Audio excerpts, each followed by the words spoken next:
itlog, avocado, chicharon, at kung ano-ano pa, pero walang kanin. Saan kukuha ng lakas? Ito yung common na tanong ng mga taong ngayon pa lang nakaalam na marami na pala kaming mga hindi kumakain ng kanin. Tayo, I think most of you are members of our community, the Life Without Rice and Low Carb Feasting and Fasting community na kung saan kapag kumakain tayo ay hindi na tayo naghahanap ng kanin. So, itlog man, isda, baboy, chicken, at kung ano-ano pa yung ulam natin, hindi na tayo naghahanap ng kanin. So, the number one question ng mga ibang mga Filipinos and other Asians na sanay kumain ng rice is, saan tayo kumukuha ng lakas?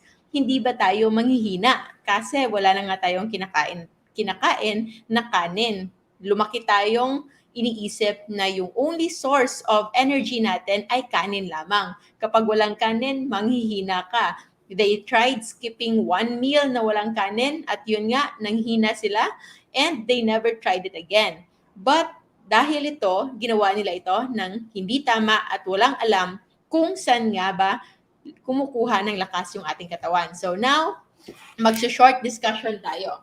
So yung energy sa ating katawan ay nasa ATP yan. It's adenosine triphosphate. Yun yung pinaka-energy na ginagamit na parang pera sa ating katawan. Ito yung recognized niyang mode of fuel. So ATP. Kada isang ATP, katumbas niyan ay 7.5 kilocalories. So that's why yung mga pagkain natin, meron siyang equivalent na kcal or simply calories or kilocalories. Now, saan manggagaling yung kilocalories na yan? So first, yung kanin. So yung kanin or carbs ay meron niyang kcal. Kada gramo ng kanin or ng carbs in general, like glucose, 1 gram of that, kada isang gramo nito ay merong equivalent to, alam niyo ba kung magkano? 4 kcal. Okay? So, kada isang 1 gram of carbohydrates, merong 4 kilocalories yan. How about proteins? So, yung proteins ay merong about 4 kcal din. This is just an estimate. So, when it comes to fats, yung taba, ilan yung kilocalories kada gramo ng taba? Actually, yung taba, nasa 9 kilocalories. So, siya yung pinakamataas sa calories sa kanilang tatlo. So, kung walang rice, kung wala kang kakainin na rice, hindi ibig sabihin na wala ka ng energy. Meron ka pa rin energy na manggagaling sa proteins at manggagaling sa taba. In fact, yung energy na nanggaling sa taba ay mas mataas per gram sa kada kanin. So, sasabihin naman ng iba, so kung kukunin ko yung kanin, konti na lang yung maiiwan sa akin. Konti na lang yung maiiwan sa'yo if you will not replace the calories na nawala sa rice. So, for example, 1 cup of rice, isang cup ng rice, okay, lagay natin dito, 1 cup. Yung equivalent niya na calories, nasa 160. Minimum na to ha, 160 kcal. Okay? 160 kilocalories, isang cup ng rice. And yung proteins naman, for example, mga meat, lahat yan, proteins. Pero ilagay na natin dito itlog. So, ang isang egg white ay meron siyang roughly nasa 6 times 4, 24. So, kung gawin nating tatlong egg white, so tatlong egg white, 24 times 3 is nasa 72. Okay? 72 kcal, tatlong egg white ha, 3 times. Yung egg yolk naman, nasa 5 grams kasi ng fats kada isang itlog. So, gagawin natin dalawa yung itlog. So, 5 times 2 equals 10 times 9 kasi 9 grams, 9 kilocal per grams. So, nasa 90. So, 90 kcal. Okay? So, actually, kung i-sum up mo ito, 90 plus 72 is nasa 162. So actually, ang tatlong egg white, this is 162, tatlong egg white at dalawang egg yolk, so meaning is dalawang buong itlog na medium size plus isang extra egg white, yung katumbas niyan ay isang cup ng kanin when it comes to energy. So, saan nanggagaling yung energy ng mga hindi kumakain ng kanin? Nasa itlog. At pwede silang convertible into ATP. Pareho lang. Pero bakit mas pinipili namin? Kung sabihin nila na mas mura naman yung isang cup ng rice di hamak kumpara sa 3 itlog or 2.5 eggs, di ba? Pero bakit pinipili namin ang itlog? Yung sikreto dyan ay nasa impact ng bawat carbs, proteins, and fats sa ating hormones. So yan naman yung pag-uusapan natin. Don't worry, this is just going to be quick para lang malagay natin sa perspective bakit ginagawa namin ito, kung nababaliw na ba kami o baka hindi namin alam kung anong aming pinagagawa. So, sa ating kasing mga pagkain, hindi lang sila basta calories lang. Meron din silang impact sa tinatawag nating hormones sa ating katawan. Okay? Because ang nagre-regulate sa ating katawan is actually not the calories, but it's the hormones. And the most important when it comes to hormones and metabolism is the hormone insulin. So, titingnan natin kung ano yung impact ng insulin. Okay? So, yung unang layer is kung ano yung impact ng carbohydrates. Kapag kumain ka ng kanin, yung insulin, biglang tataas yan. Okay? Pagkatapos yan tumaas, babagsak agad. Okay? So, yan yung impact ng insulin. How about kung this is carbs, ha? Rice. Lagay na natin dito, rice. Representation ng carbs. How about proteins yung kakainin mo? Yung proteins, actually, tataas siya pero hindi ka nang kagrabe. At medyo stable yung kanyang pag-akyat. Okay? So, eto, example, egg white lang yung kinain mo. And how about yung taba? Yung yellow lang ng itlog yung kinain mo. Actually, yung yellow ng itlog, halos wala siyang impact sa insulin. So, ganyan lang siya. So, this is egg yolk. Bakit natin pinag-uusapan si insulin? Kasi si insulin ang magdidikta kung ano ang gagamitin mong energy. So, kung ang insulin mo ay parating nakataas, yung kanyang primary na source of energy sa katawan mo ay glucose lamang. Okay? Majority, glucose o sugar yung gagamitin mong energy. However, if wala si insulin, kung wala si insulin, automatic actually, yung katawan natin nagbe-burn ng fatty acids, FA, and ketones as a source of energy. So bakit importante ito? Importante ito kasi yung hindi naiintindihan ng mga parating kumakain ng kanin is kapag tumaas si insulin mo, tataas yan, at sa pagtaas nito, biglang babagsak si glucose. Yun yung tinasabi natin nag-hypoglycemia. At kapag bumabagsak na si glucose, gugutumin ka. At magsisignal siya sa katawan mo na, uy, kumain ka na ulit kasi mababa na si glucose. And that is the reason why, after 2 to 3 hours, minsan nga, nasa 1 hour, 1 hour and a half ka pa lang, gutom ka na ulit. Naghahanap ka na ng pagkain o ng kanin ulit. That's why, after a while, tataas na naman si insulin. At kapag si insulin ay parating nakataas, walang fat burning na mangyayari. Walang tabang mababurn because insulin is also known as a fat storing hormone. Now, what will happen if ever hindi nakaspike si insulin?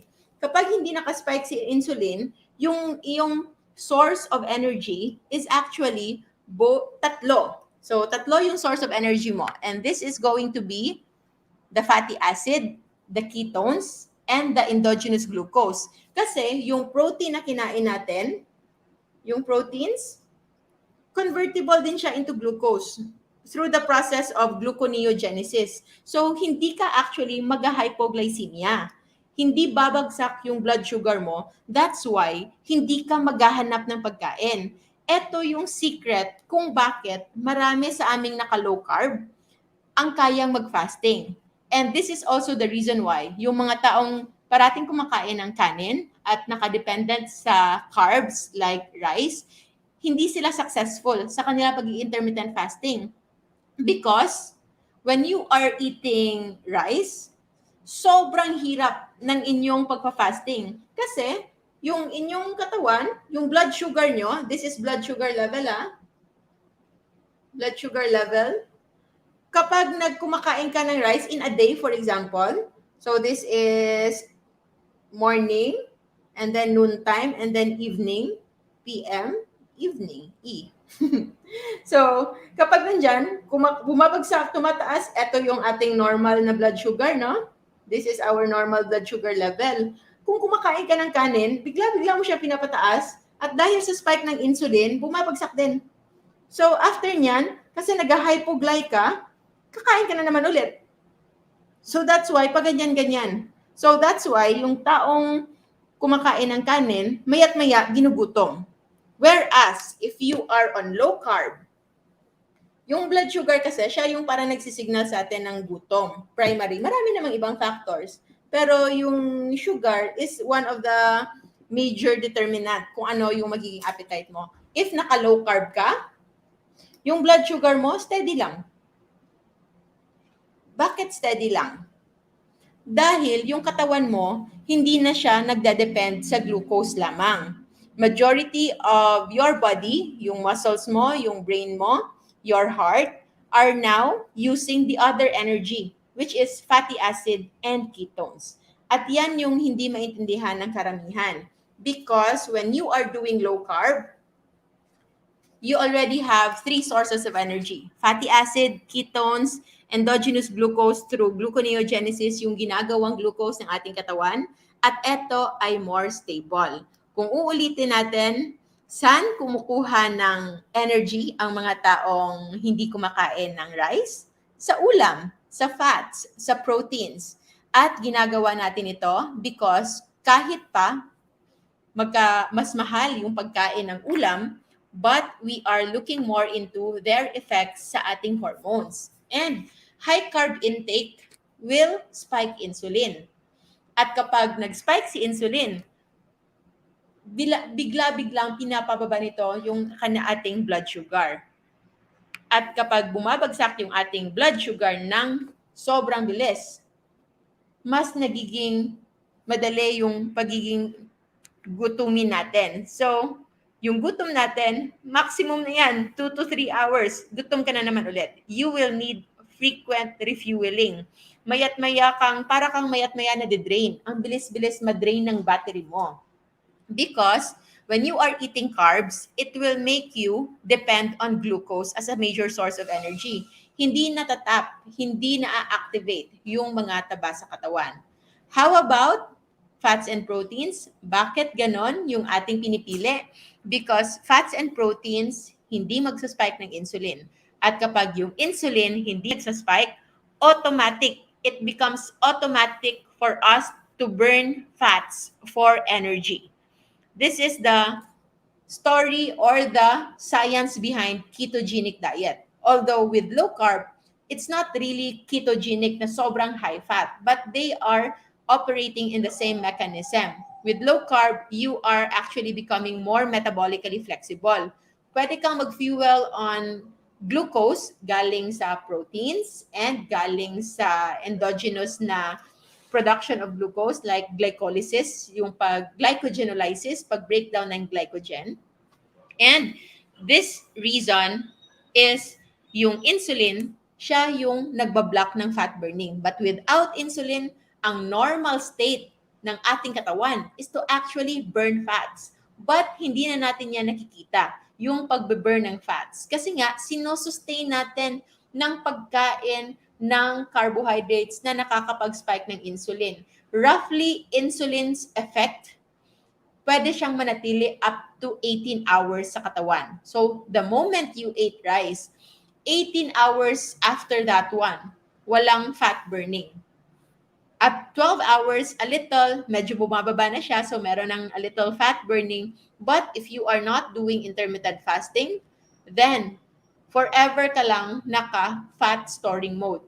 Sinisave ng katawan mo yung taba at hindi niya ito ginagamit na energy. And it's forcing you to eat. That's why, kapag kumain ka ng kanin, yung utak mo, after 2 hours, gusto mo namang kumain ulit. Naghahanap ka ng carbohydrates because you are trying to maintain the level of that glucose. However, if you are not dependent on glucose, kasi nga pinababa mo na yung inyong insulin. Kapag mababa na yung inyong insulin, then automatic fat burning process will happen. And you can now fuel on fatty acid, ketones, and also glucose, but hindi kailangan na manggaling ito sa carbs. Kung gusto mo mang kumain ng carbs, yung level ng glucose intake or carb intake na hindi nakakapag-spike ng insulin is about 50 grams of net carbohydrates in a day in distributed occasion. Hindi yung diretsa. Kasi kung diretsa ang 50 grams, iko-consume mo in one sitting,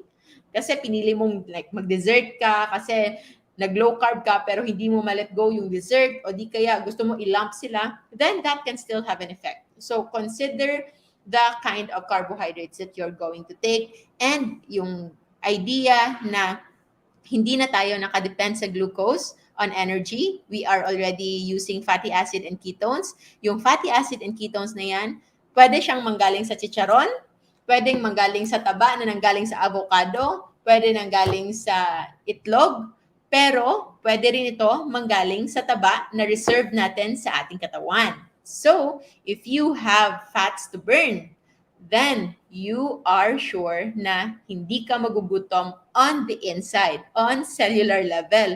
Kasi mabibigyan ng pagkakataon that your body can now use up those extra fats sa inyong katawan. And sa mga payat dyan na hindi naman tumataba, tingnan nyo kung ano yung inyong tiyan. Because some fats don't build up on periphery. Hindi nakikita, hindi ganun ka-obvious. But it could be the fats that is building up inside your liver or inside your viscera. So yun yung visceral fats, or it could also be the fats that's building up in your bloodstream.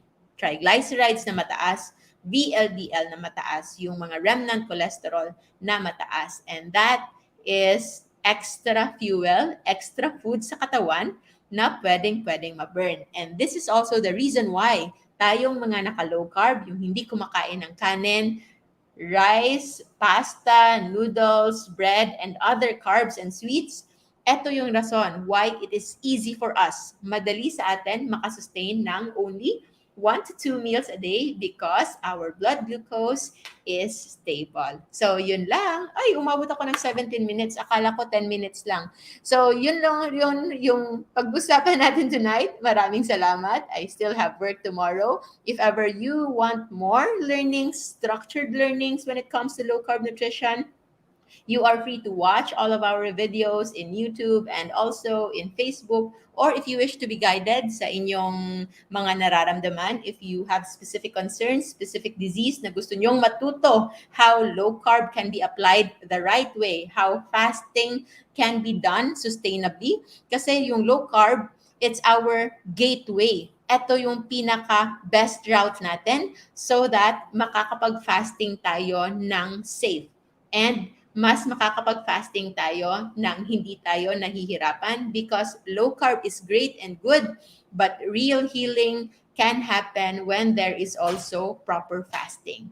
So, that's it for today. If you wish to know more, just message our admins sa ating masterclass in our page. And also, for those who are in Metro Manila, we are going to have a meet and greet this coming March 27 in Pasig City. Message lang po yung admins natin if you wish to know more. Maraming salamat, everybody.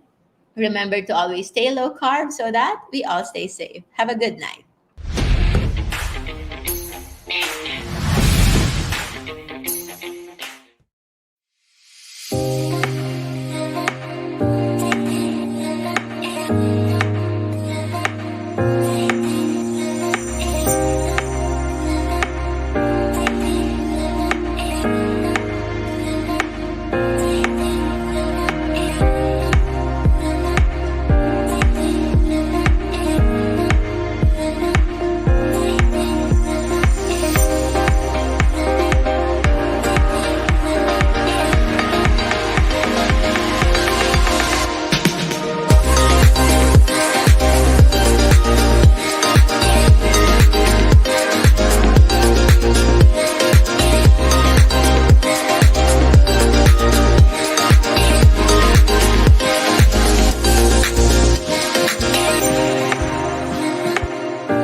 Thank you. Okay lang to? Huwag mo din.